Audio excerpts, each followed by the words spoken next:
En un laboratorio subterráneo de Ginebra, a 100 metros bajo tierra, un anillo de imanes mantiene atrapadas unas pocas partículas que no deberían existir.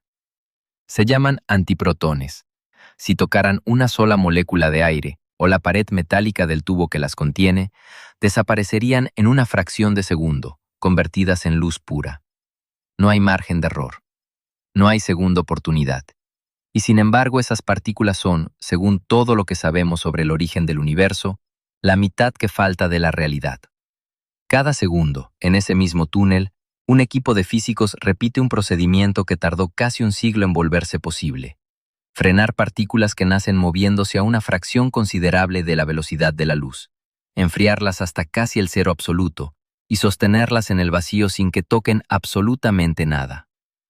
Un solo error de diseño, un solo campo magnético mal calibrado, y el experimento entero se convierte en un destello de rayos gamma que dura menos de una millonésima de segundo. Nada de esto es exagerado para causar impacto. Es, literalmente, la descripción técnica de cómo funciona uno de los experimentos más caros y más delicados que existen hoy en cualquier instalación científica del planeta. Financiado por más de 20 países, construido a lo largo de décadas, y dedicado por completo a perseguir una sola pregunta que ningún libro de texto de física puede responder todavía con certeza. ¿Por qué el cosmos que vemos, las galaxias, las estrellas, nosotros mismos, está hecho casi por completo de una sola clase de materia, cuando la física dice que debería haber nacido con cantidades iguales de las dos? En los próximos minutos vas a ver cómo un físico teórico predijo la existencia de la antimateria antes de que nadie la hubiera detectado, solo por negarse a ignorar una ecuación incómoda. Vas a conocer el accidente de laboratorio que confirmó esa predicción en una fotografía borrosa de rayos cósmicos, tomada por un investigador de 27 años que no la estaba buscando. Vas a entender por qué fabricar un solo gramo de antimateria costaría más que el Producto Interno Bruto de decenas de países juntos. Vas a descubrir con exactitud qué pasaría si ese gramo tocara la Tierra, y por qué ese escenario, pese a lo que sugiere la ciencia ficción, sigue siendo matemáticamente imposible hoy. Y vas a ver por qué, casi 100 años después de predecirla, los físicos de al menos 3 continentes siguen gastando miles de millones de dólares tratando de explicar por qué el universo no se aniquiló a sí mismo en sus primeros instantes. La física de partículas tiene una regla que se cumple sin excepción en cada experimento realizado hasta hoy. Cuando se crea materia en un choque de alta energía, se crea también antimateria, en cantidades exactamente iguales. Un electrón nunca aparece solo. Aparece junto a su gemelo opuesto, el positrón, con la misma masa, el mismo spin, pero carga eléctrica invertida. Esa simetría no es una curiosidad de laboratorio. Es una de las leyes más verificadas de toda la física moderna, confirmada en miles de millones de colisiones registradas desde hace más de 60 años en aceleradores de partículas de todo el mundo. Si esa ley se cumplió también en el instante del Big Bang, hace 13.800 millones de años, el universo debería haber producido cantidades idénticas de materia y antimateria, y ambas se habrían encontrado, se habrían aniquilado mutuamente, liberando energía en forma de radiación, sin dejar atrás ni una sola estrella, ni un solo planeta, ni un solo observador capaz de preguntarse por qué. El universo entero habría terminado, unos segundos después de nacer, como un mar homogéneo de fotones sin materia, sin estructura, sin historia posible. Eso no fue lo que ocurrió. Por cada 1.000 millones de pares de partícula y antipartícula que se cancelaron entre sí en los primeros microsegundos, sobrevivió una partícula de materia, una sola, sin pareja. De esa minúscula simetría, de esa 1 entre 1.000 millones, salió todo lo que existe. Cada átomo de hidrógeno de cada estrella, cada átomo de carbono de cada ser vivo, el planeta bajo tus pies y la pantalla en la que estás viendo esto ahora mismo.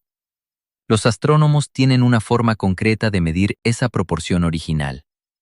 Al analizar la radiación de fondo de microondas, la luz más antigua que existe, emitida apenas 380.000 años después del Big Bang y detectada con enorme precisión por el satélite Planck de la Agencia Espacial Europea entre 2009 y 2013, se puede calcular la proporción exacta entre fotones y bariones que sobrevivieron a la aniquilación primordial.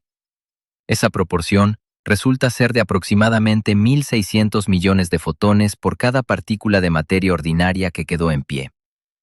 Cada uno de esos 1.600 millones de fotones representa, en la práctica, un par de partícula y antipartícula que se aniquiló sin dejar rastro material, solo luz. Solo la partícula sobrante, la que no encontró pareja, terminó formando todo lo que hoy llamamos materia. Los físicos llaman a esto el problema de la simetría bariónica. No es una pregunta menor dentro de la cosmología. Distintos institutos de física teórica coinciden en describirla como una de las preguntas abiertas más profundas sobre por qué existe algo en lugar de nada, comparable en importancia a entender la naturaleza de la materia oscura o el origen mismo del espacio-tiempo. Y la respuesta, si existe, está escondida en el comportamiento de partículas que solo pueden fabricarse durante fracciones de segundo, en instalaciones que cuestan miles de millones de dólares, y que se desintegran antes de que nadie pueda mirarlas dos veces. Hay algo todavía más inquietante en este problema. Cuanto más precisos se vuelven los instrumentos, más exactamente confirma cada medición que la materia y la antimateria se comportan de forma idéntica en absolutamente todo, salvo la carga. Ninguna diferencia se ha encontrado todavía que explique por qué una de las dos ganó la partida original. Cada experimento que debería acercar a los físicos a la respuesta, en cambio, elimina una posible explicación tras otra. ¿Qué mecanismo rompió esa simetría perfecta, si es que existió alguna vez de forma perfecta? Nadie lo sabe todavía con certeza. Existe incluso un principio teórico, llamado simetría CPT, que combina tres transformaciones distintas: invertir la carga, invertir la posición espacial como en un espejo, e invertir el sentido del tiempo, y que exige, según el llamado teorema CPT, demostrado en la década de 1950, que un universo hecho enteramente de antimateria, visto en espejo y corriendo hacia atrás en el tiempo, sea completamente indistinguible del nuestro. Ese teorema es una de las piedras angulares de toda la física cuántica de campos moderna, verificado sin excepción en cada prueba experimental realizada hasta la fecha. Y es precisamente esa solidez teórica la que vuelve tan desconcertante el problema de la simetría. Si CPT se cumple con tanta precisión, cualquier explicación de por qué sobrevivió la materia tiene que ser mucho más sutil que una simple diferencia de propiedades entre las dos formas de materia. Pero la historia de cómo los científicos empezaron a sospechar que ese mecanismo sutil existe y de cómo llevan casi un siglo persiguiéndolo, empieza con un físico británico que odiaba dejar ecuaciones sin resolver. Cambridge, 1928. Paul Dirac, entonces un físico de 26 años, intenta resolver un problema que había frustrado a toda una generación de teóricos: escribir una ecuación que combine la mecánica cuántica con la relatividad especial de Einstein para describir correctamente el comportamiento del electrón. Las fórmulas previas, entre ellas la ecuación de Klein-Gordon, predecían probabilidades negativas, algo sin ningún sentido físico coherente. Dirac reformula el problema desde cero y llega a una ecuación elegante, hoy conocida simplemente como la ecuación de Dirac, publicada en la Proceedings of the Royal Society ese mismo año. La ecuación funciona. Describe con precisión el spin del electrón y su comportamiento en campos electromagnéticos, algo que ninguna fórmula anterior había logrado. Pero trae consigo un problema matemático que Dirac no puede eliminar sin importar cómo manipule las ecuaciones. Existen dos familias completas de soluciones. Una describe electrones con energía positiva, tal como se esperaba de cualquier partícula real. La otra describe estados con energía negativa, un concepto que no encajaba con ninguna observación conocida hasta entonces y que la mayoría de los físicos de la época habría descartado de inmediato como un artefacto sin sentido físico. Dirac no lo descartó.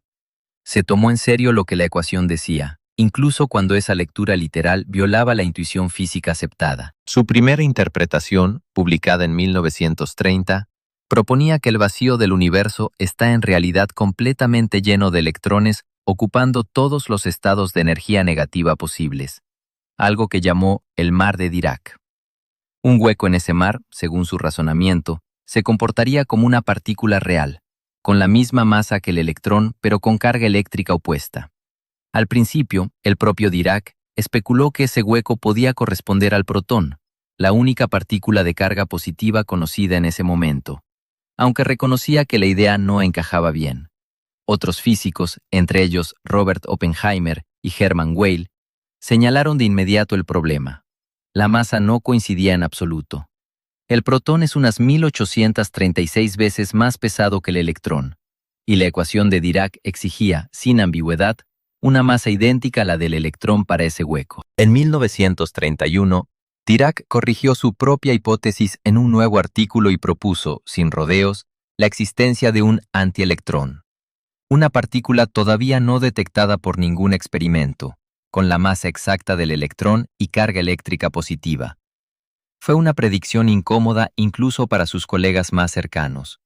No había ningún dato experimental que la respaldara, ningún indicio previo, ninguna otra teoría que la exigiera. Dirac había llegado a ella siguiendo exclusivamente la lógica interna de una ecuación, no observando nada en un laboratorio. La comunidad científica de la época recibió la idea con un escepticismo prudente, casi cortés.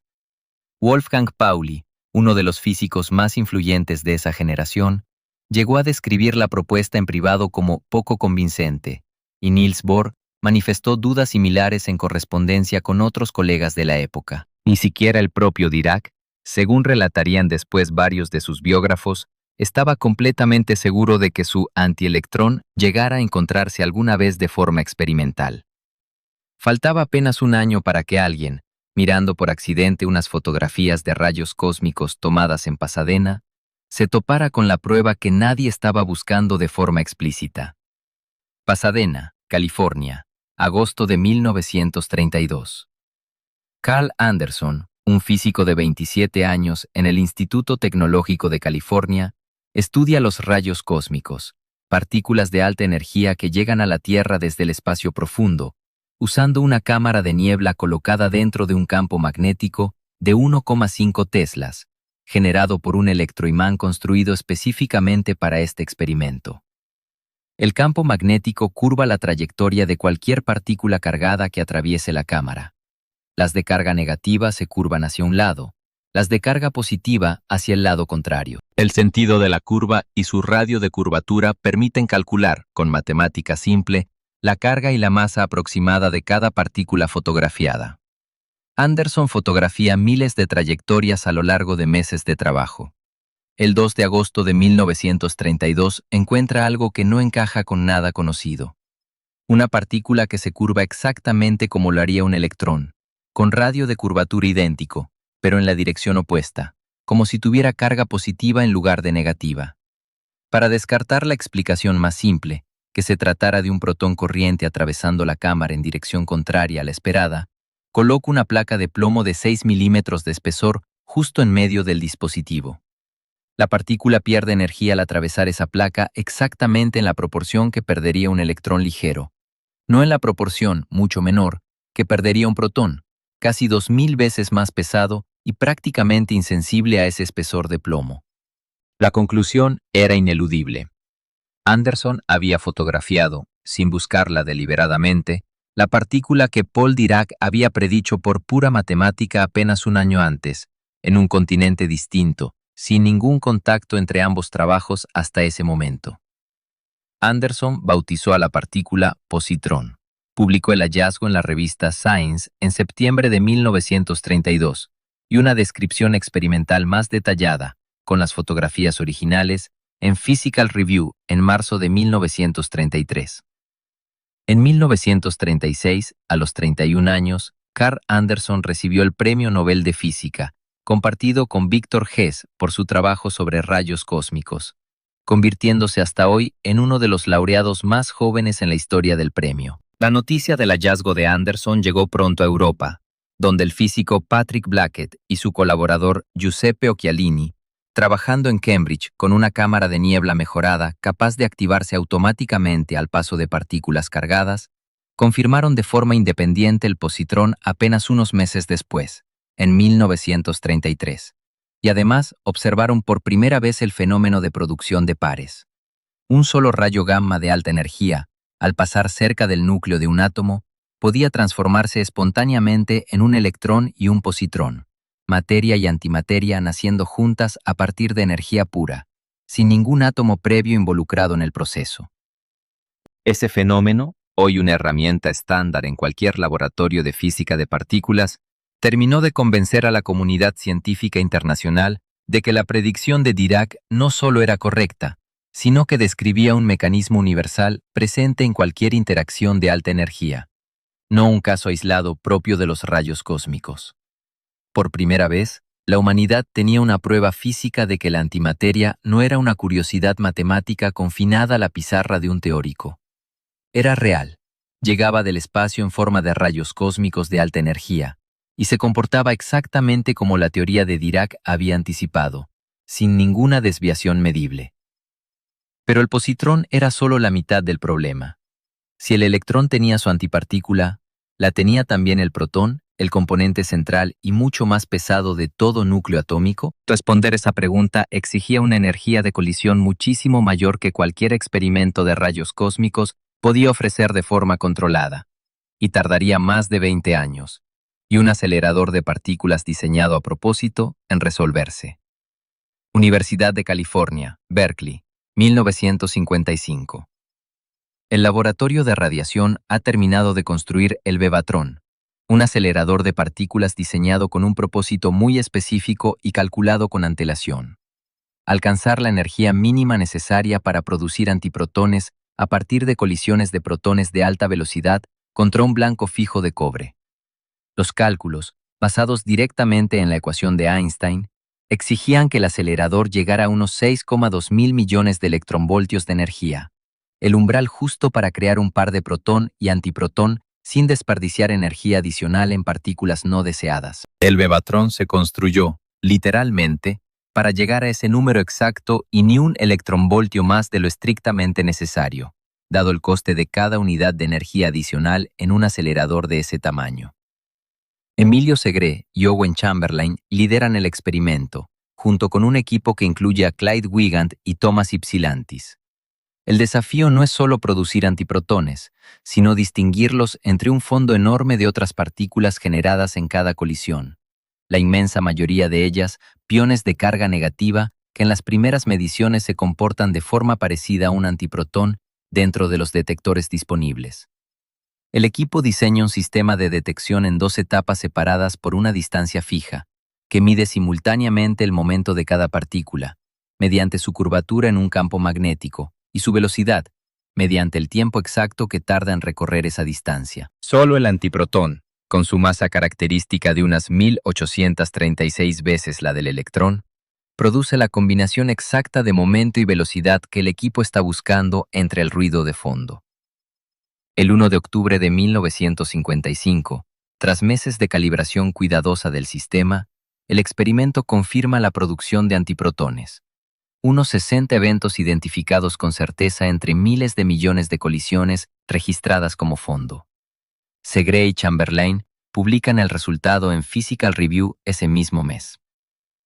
En 1959 reciben el Premio Nobel de Física por el descubrimiento, apenas 4 años después del hallazgo, un reconocimiento inusualmente rápido para la época. Segre, que había emigrado desde la Italia fascista en 1938, tras perder su puesto universitario por las leyes raciales del régimen de Mussolini, describiría más tarde ese hallazgo como la culminación de 2 décadas de trabajo interrumpido por la guerra y por el exilio. Un recordatorio de que buena parte de la física de mediados del siglo XX se construyó sobre las carreras de científicos desplazados por conflictos políticos que nada tenían que ver con sus investigaciones. Apenas un año después, en 1956, otro físico de Berkeley, Bruce Cork, completa la simetría del núcleo atómico al confirmar experimentalmente la existencia del antineutrón, usando el mismo Bevatron y una variación del método de detección desarrollado por Segre y Chamberlain. Con el antineutrón confirmado, los 3 componentes básicos de cualquier átomo ordinario, protón, neutrón y electrón, tenían ya, sin excepción, su contraparte de antimateria demostrada en laboratorio. Faltaba solamente combinarlos. El hallazgo confirmaba algo mucho más profundo que la simple existencia de una nueva partícula. Demostraba que la simetría materia-antimateria no era un rasgo exclusivo del electrón y su contraparte ligera, sino una propiedad fundamental de la naturaleza, aplicable a cualquier partícula del catálogo conocido, sin importar su masa. 10 años después, en 1965, dos equipos trabajando de forma completamente independiente, uno en el CERN liderado por Antonino Sicchici y otro en el Laboratorio Nacional de Brookhaven, liderado por Leon Lederman, confirman la existencia del antideuterón, el núcleo antimateria más pesado detectado hasta ese momento, formado por un antiprotón y un antineutrón unidos. El descubrimiento del antideuterón no fue sencillo ni rápido. Ambos equipos necesitaron analizar varios millones de colisiones registradas en placas fotográficas y cámaras de burbujas para aislar apenas un puñado de eventos compatibles con la firma esperada. Un proceso que llevó meses de análisis manual, partícula por partícula, mucho antes de que existiera cualquier forma de procesamiento computacional automatizado para esta clase de datos. La rivalidad entre ambos laboratorios, que publicaron sus resultados con apenas semanas de diferencia, marcó el tono de buena parte de la física de partículas que vendría después.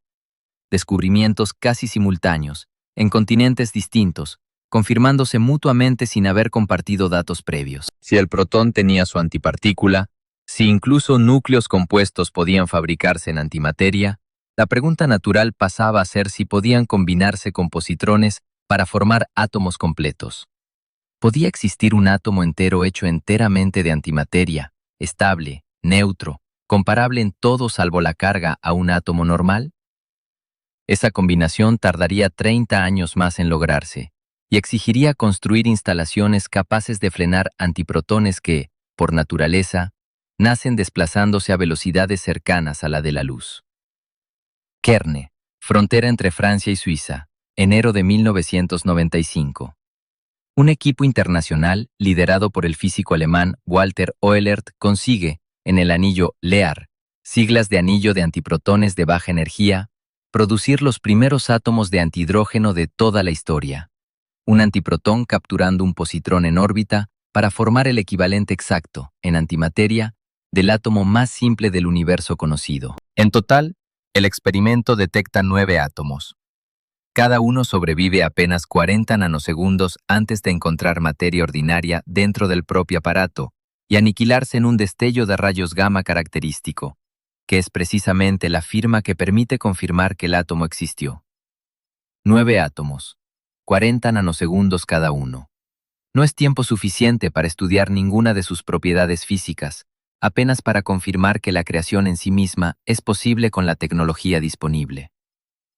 El siguiente objetivo del CERN pasa a ser producir antihidrógeno en cantidades mucho mayores y, sobre todo, lo bastante frío y lento como para poder atraparlo con campos magnéticos en lugar de dejarlo escapar a la velocidad relativista con la que nace de forma natural. En 1999 entra en funcionamiento el AD, el desacelerador de antiprotones del CERN, una instalación diseñada específicamente para frenar antiprotones producidos a alta energía hasta velocidades manejables para experimentos de precisión, mediante un proceso de desaceleración por etapas que reduce su energía en varios órdenes de magnitud.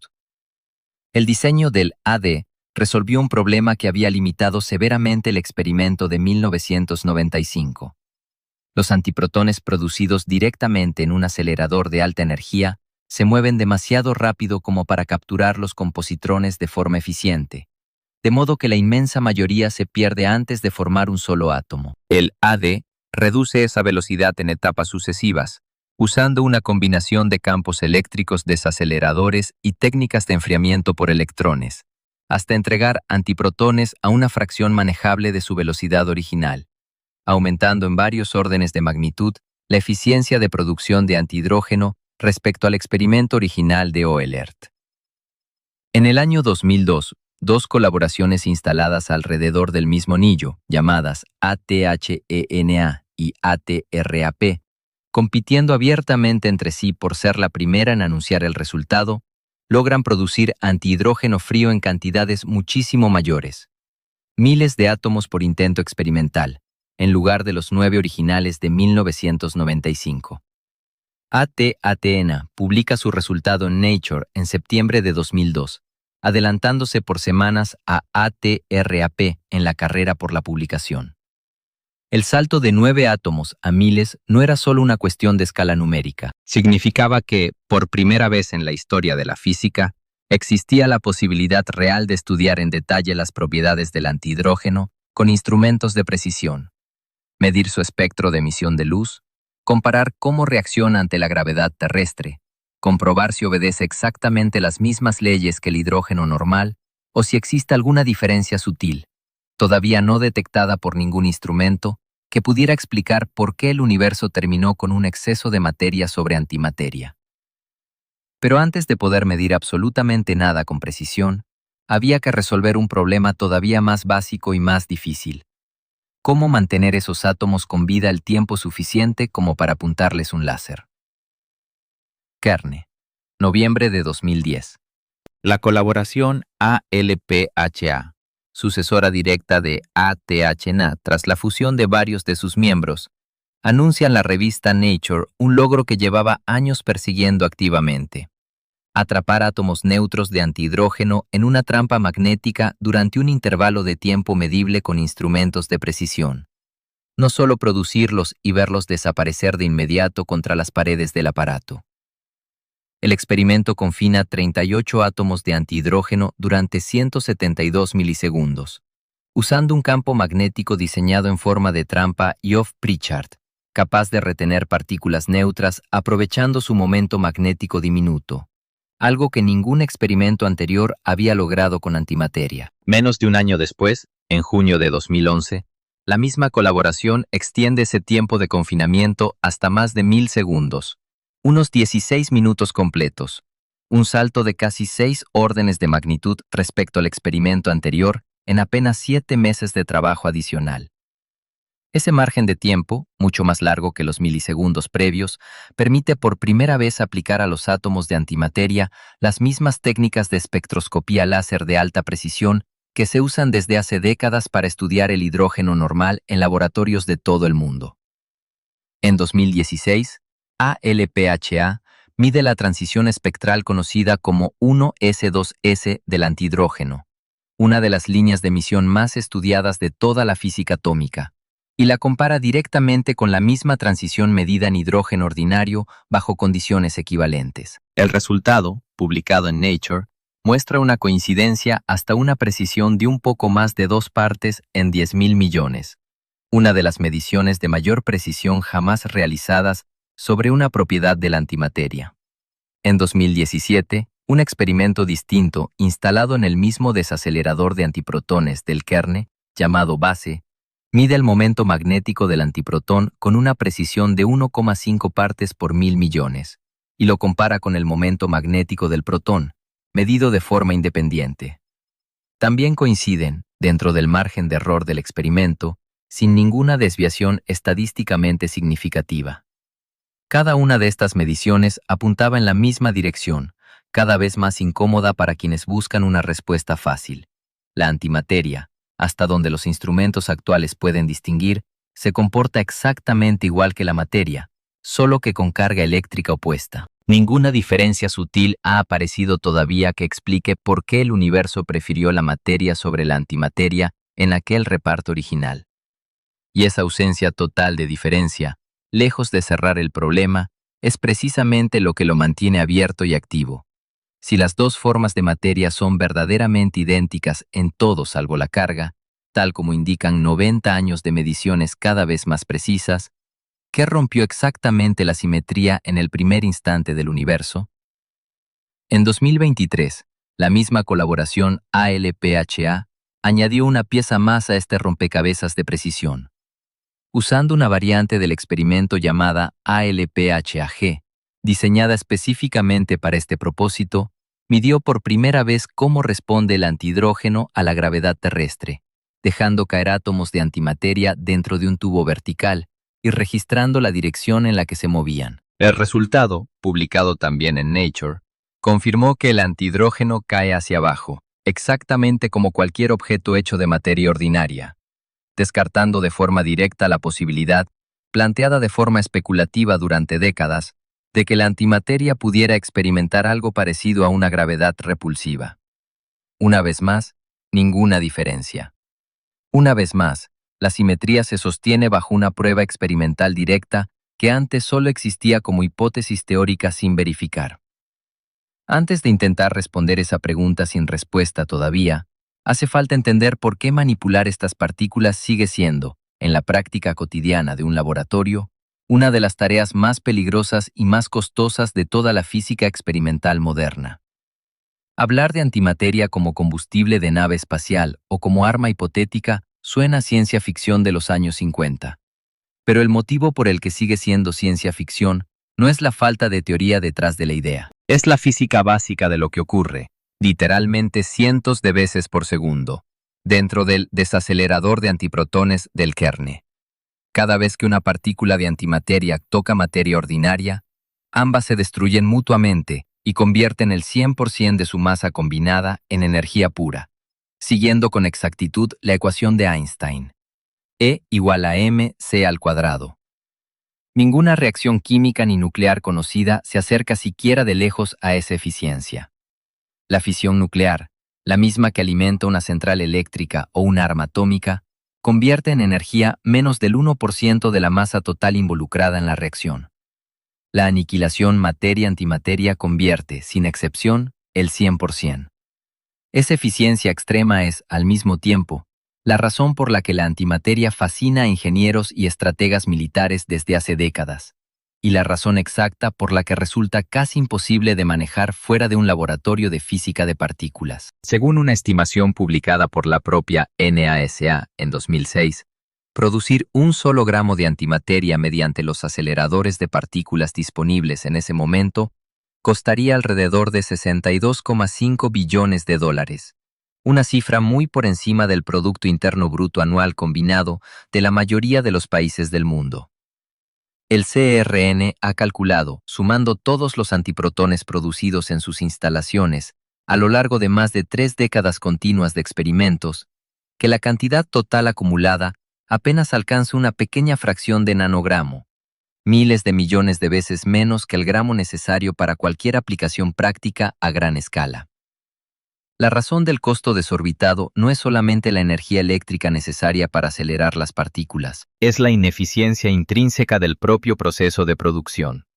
De cada 1.000 millones de protones lanzados contra un blanco metálico fijo a la velocidad requerida, solo un puñado produce efectivamente un antiprotón utilizable para experimentos posteriores. El resto de la energía se disipa en forma de otras partículas de descarte, o simplemente en calor residual que hay que evacuar del sistema con circuitos de refrigeración industrial. Y una vez que el antiprotón queda producido, no puede tocar absolutamente nada. Ni una pared del contenedor metálico, ni una sola molécula de aire residual, ni un átomo de polvo microscópico. Debe mantenerse suspendido en un vacío casi perfecto, del orden de una billonésima de la presión atmosférica normal, dentro de una trampa de Penning, un dispositivo que combina campos eléctricos y magnéticos estáticos para sostener la partícula sin ningún contacto físico, refrigerada además a temperaturas cercanas al cero absoluto para minimizar su energía cinética y evitar que escape del confinamiento por simple agitación térmica. Si ese confinamiento fallara por completo, el resultado sería instantáneo y sin ninguna posibilidad de intervención humana. Un gramo de antimateria en contacto directo con un gramo de materia ordinaria libera aproximadamente 1,8 por 10 elevado a 14 julios de energía, el equivalente aproximado a 43.000 toneladas de TNT, una potencia comparable a la de una bomba nuclear de tamaño mediano, generada por una masa combinada de apenas 2 gramos en total. Para poner esa cifra en perspectiva, la bomba atómica detonada sobre Hiroshima en 1945 liberó una energía equivalente a unos 15.000 toneladas de TNT, generada por la fisión de apenas unos 600 miligramos de uranio 235, que efectivamente se fisionaron dentro de varios kilogramos de material. Un gramo de antimateria aniquilándose contra un gramo de materia liberaría casi 3 veces esa energía, a partir de una masa total muchísimo menor. Esa comparación es la que suele repetirse en artículos de divulgación para transmitir la magnitud del fenómeno, pero también es la que mejor explica por qué el riesgo real es, en la práctica, insignificante. Fabricar ese gramo completo, al ritmo de producción actual de cualquier instalación del mundo, tomaría literalmente miles de millones de años de operación continua sin interrupciones, algo que ningún acelerador, por diseño, está construido para sostener. Ningún accidente de esa magnitud ha ocurrido jamás en ningún laboratorio del mundo, porque las cantidades reales producidas hasta hoy están varios órdenes de magnitud por debajo de lo necesario para representar un peligro real fuera del propio experimento de precisión que las contiene.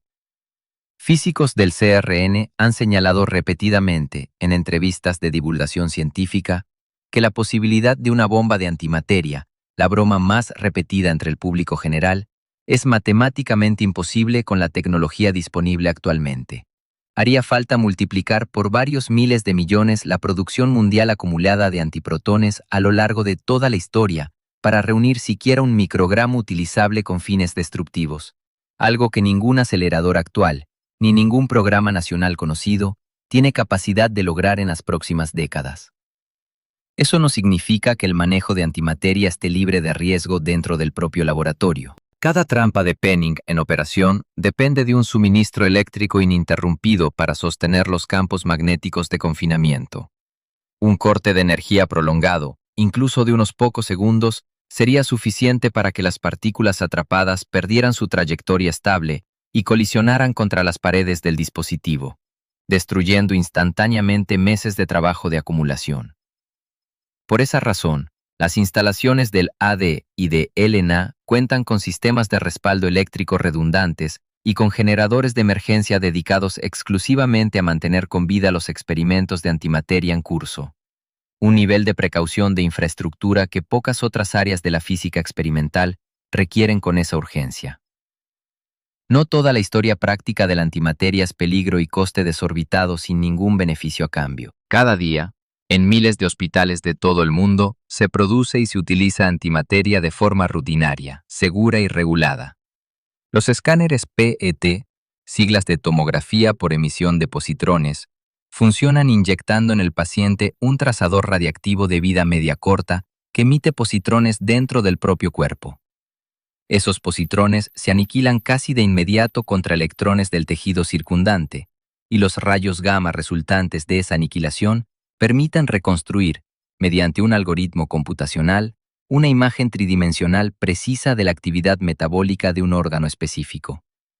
Es, probablemente, la aplicación práctica de antimateria más extendida y menos reconocida como tal en todo el planeta, presente en decenas de miles de hospitales. Solo en Estados Unidos se realizan más de 2 millones de estudios PET al año, según estimaciones de sociedades médicas de diagnóstico por imagen. Cada uno de ellos dependiendo, sin que el paciente lo sepa casi nunca, de un proceso de aniquilación de antimateria ocurriendo literalmente dentro de su propio cuerpo durante el examen. El isótopo más utilizado, flúor 18, tiene una vida media de apenas 110 minutos, lo bastante corta como para que el propio trazador desaparezca del organismo en pocas horas, y lo bastante larga como para poder transportarlo desde un ciclotrón productor hasta el hospital donde se administra. Esa ventana de tiempo tan estrecha obliga a que buena parte de los grandes hospitales cuenten con su propio ciclotrón en el sótano del edificio, produciendo el trazador pocas horas antes de cada tanda de estudios programados, en una logística que rara vez explica al paciente que simplemente se recuesta en la camilla del escáner. Existe un segundo dato que rara vez se menciona fuera de los círculos especializados. Mantener antiprotones almacenados durante largos periodos, sin necesidad de un acelerador funcionando de forma continua, también se ha vuelto posible. En 2018, la colaboración BASE del CERN anunció haber conservado un solo antiprotón dentro de una trampa de Penning durante más de 405 días consecutivos, un récord de almacenamiento de antimateria muy superior a cualquier intento anterior, logrado gracias a un sistema de vacío extremo y a un blindaje magnético que aísla la trampa de cualquier interferencia externa. Ese récord demuestra que el problema de la antimateria no es que sea inherentemente inestable o imposible de conservar. El problema es exclusivamente el costo colosal y la ineficiencia extrema de producirla en cantidades superiores a un puñado de partículas individuales. Pero esa aplicación médica trabaja exclusivamente con cantidades minúsculas, del orden de nanogramos por sesión, producidas y consumidas casi instantáneamente dentro del propio paciente.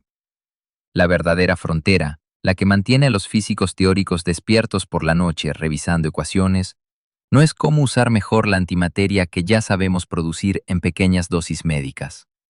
Es entender por qué, en el instante en que el universo entero era una sopa homogénea de partículas a temperaturas billones de veces más altas que el núcleo del Sol, sobrevivió apenas una partícula de materia por cada 1.000 millones que se aniquilaron mutuamente sin dejar rastro. Esa pregunta específica ya no se resuelve dentro de un hospital con un escáner. Se ha convertido en una carrera científica internacional con presupuestos que superan los $1.000 millones anuales, y con al menos 3 bloques geopolíticos compitiendo abiertamente por ser los primeros en encontrar la grieta exacta en esa simetría aparentemente perfecta.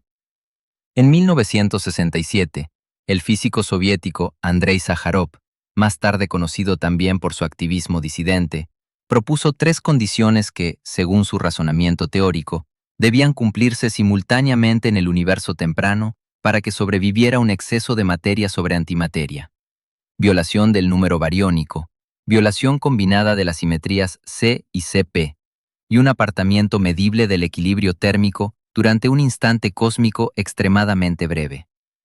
Las 2 primeras condiciones cuentan hoy con respaldo experimental parcial, aunque incompleto. En 1964, 3 años antes de la propuesta de Sájarov, James Cronin y Val Fitch ya habían observado en el Laboratorio Nacional de Brookhaven, en experimentos con partículas llamadas kaones, la primera evidencia de violación de la simetría CP jamás registrada en la historia de la física, un hallazgo que les valió el Premio Nobel de Física en 1980. 16 años después de la publicación original. El problema central, el que sigue sin resolverse casi 60 años después, es que la cantidad de violación CP observada en los kaones y confirmada posteriormente en otros sistemas de partículas mediante experimentos independientes resulta demasiado pequeña. Distintos grupos de física teórica coinciden en que esa violación conocida explica apenas una fracción minúscula de la asimetría materia-antimateria real que existe en el universo observable, varios órdenes de magnitud por debajo de lo que sería necesario para justificar la cantidad de materia que efectivamente vemos hoy. Hace falta, según ese consenso, una fuente adicional de violación CP, todavía no descubierta por ningún experimento, que sea miles de millones de veces más intensa que la observada originalmente en los kaones de Brookhaven.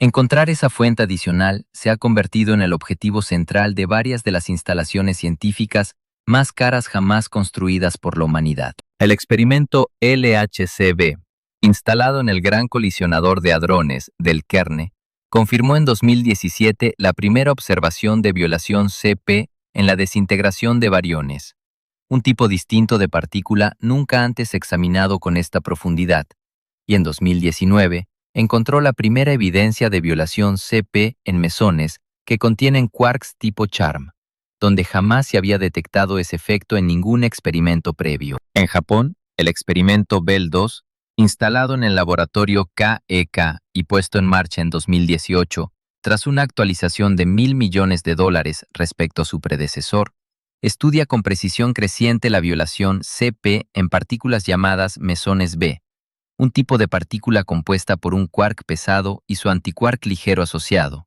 cuya desintegración ofrece una de las ventanas experimentales más sensibles disponibles hoy para detectar asimetrías diminutas entre materia y antimateria, mientras que el experimento T2K, también japonés, busca desde 2010 evidencia de esa misma violación en un sistema completamente distinto: los neutrinos, partículas casi sin masa que cambian de identidad mientras viajan 300 kilómetros bajo tierra entre 2 detectores.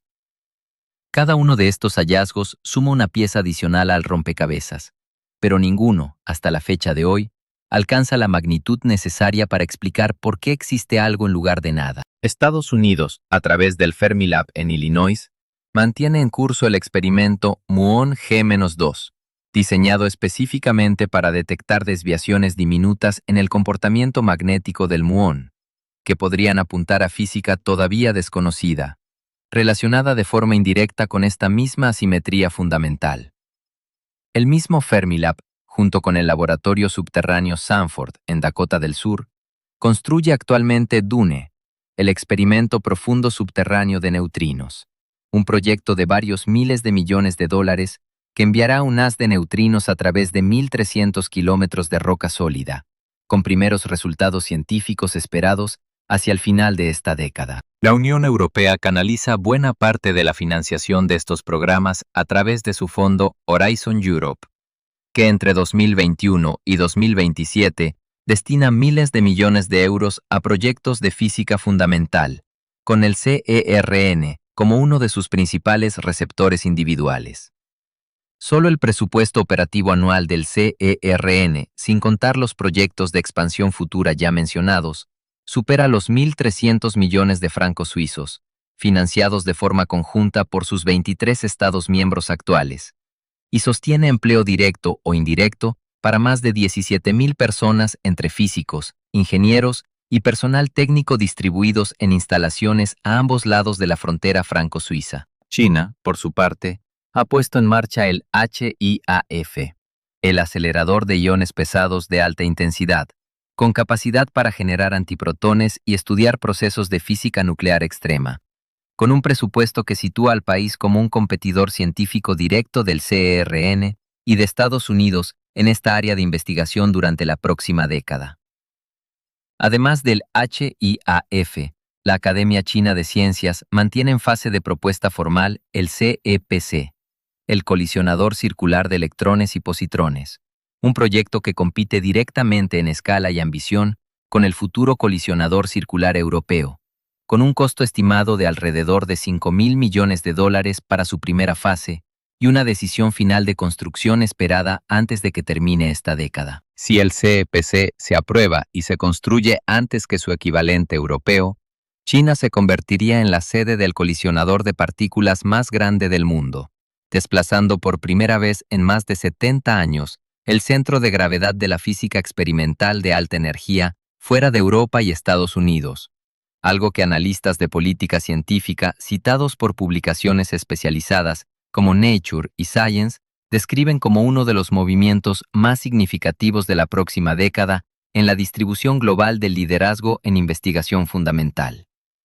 El propio CERN inauguró en 2018 LENA, un anillo adicional de desaceleración diseñado para entregar antiprotones más lentos y más fríos a los experimentos instalados en el AD con una eficiencia varias veces mayor que antes, ampliando de forma considerable la cantidad de datos que colaboraciones como ALPHA, BASE y otras pueden recopilar cada año de operación. LENA reduce la energía de los antiprotones entregados desde el AD hasta apenas 100 kiloelectronvoltios, una fracción mínima de la energía original, mediante un proceso de enfriamiento por electrones que puede tardar varios minutos por cada lote de partículas, pero que multiplica hasta por 100 la cantidad de antiprotones útiles finalmente capturados en cada experimento, comparado con el sistema anterior sin esta etapa adicional de desaceleración. Hay, además, un interés más especulativo pero oficialmente documentado en archivos públicos.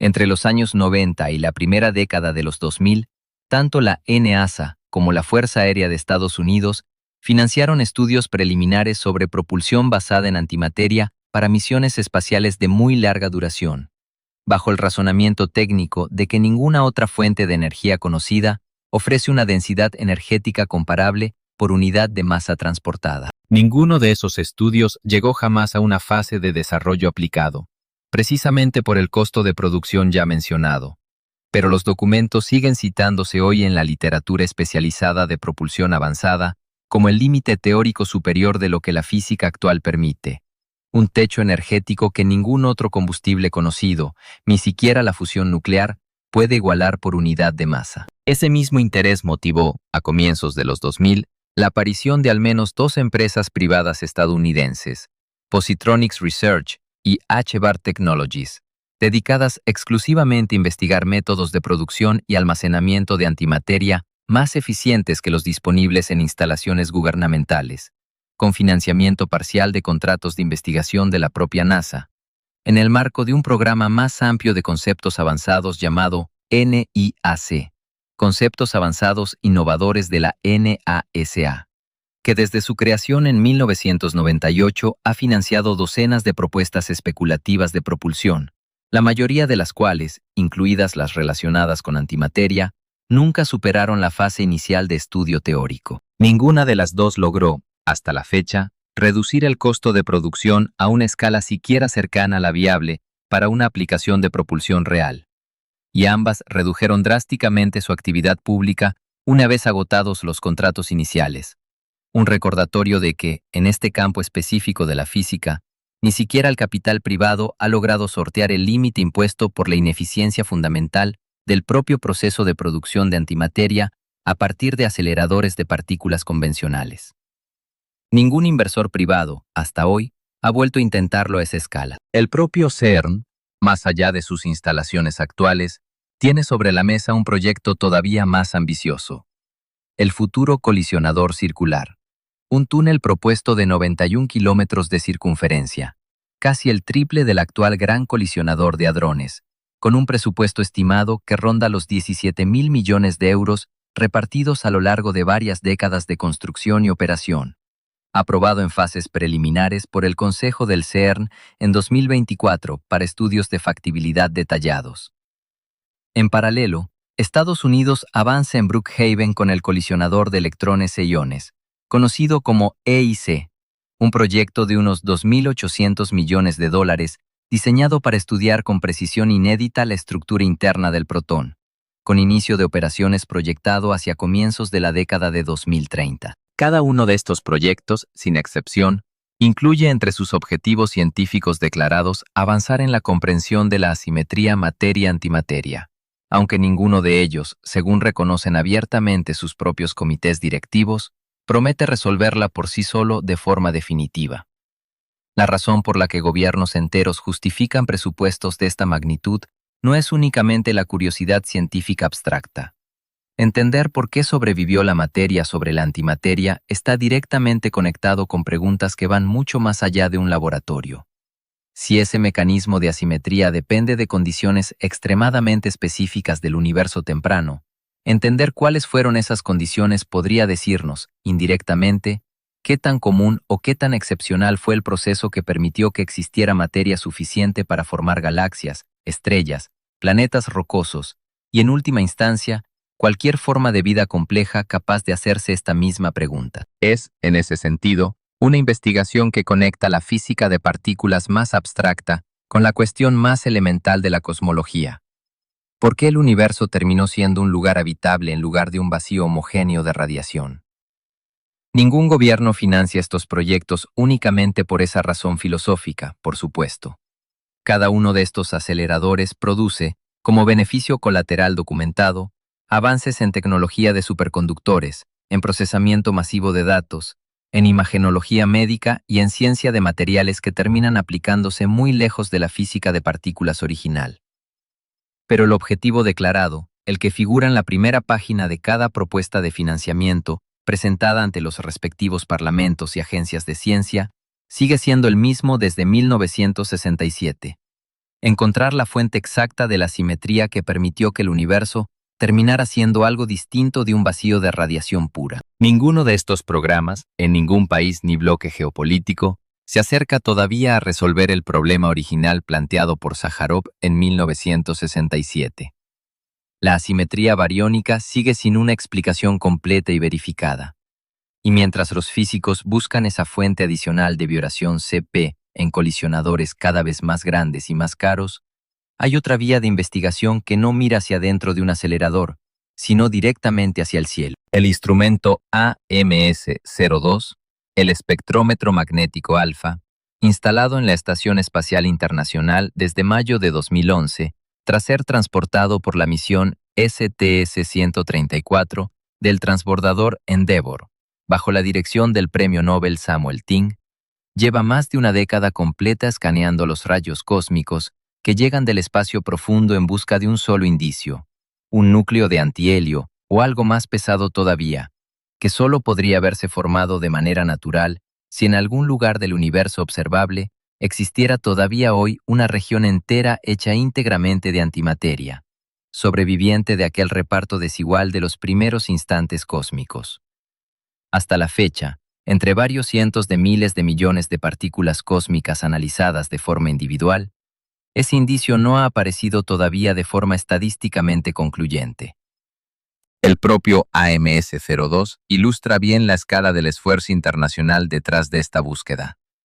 El instrumento costó alrededor de $2.000 millones. Involucró a más de 600 físicos de 16 países distintos repartidos en 4 continentes, y desde su instalación ha registrado más de 230.000 millones de sucesos de rayos cósmicos individuales, sin encontrar todavía el núcleo de antihelio que confirmaría la existencia de antimateria primordial a gran escala en algún rincón del universo observable.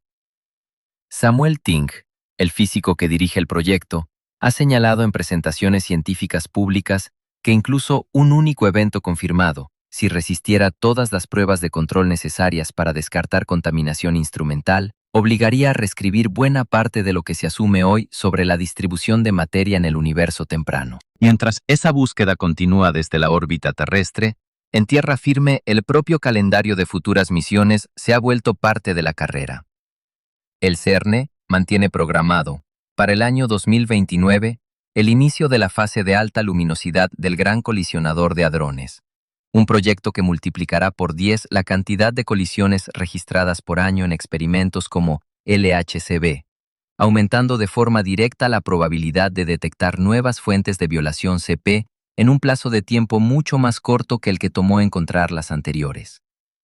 Japón, por su parte, ha anunciado planes preliminares para un colisionador lineal internacional, todavía sin financiamiento definitivo asegurado a la fecha, que permitiría estudiar con una precisión sin precedentes las propiedades del bosón de Higgs y su posible relación, todavía especulativa, con los mecanismos que rompieron la simetría original entre materia y antimateria. Casi 100 años después de que Paul Dirac se negara a descartar una solución matemática incómoda, la física sigue exactamente en el mismo punto que entonces respecto a la pregunta más importante de todas.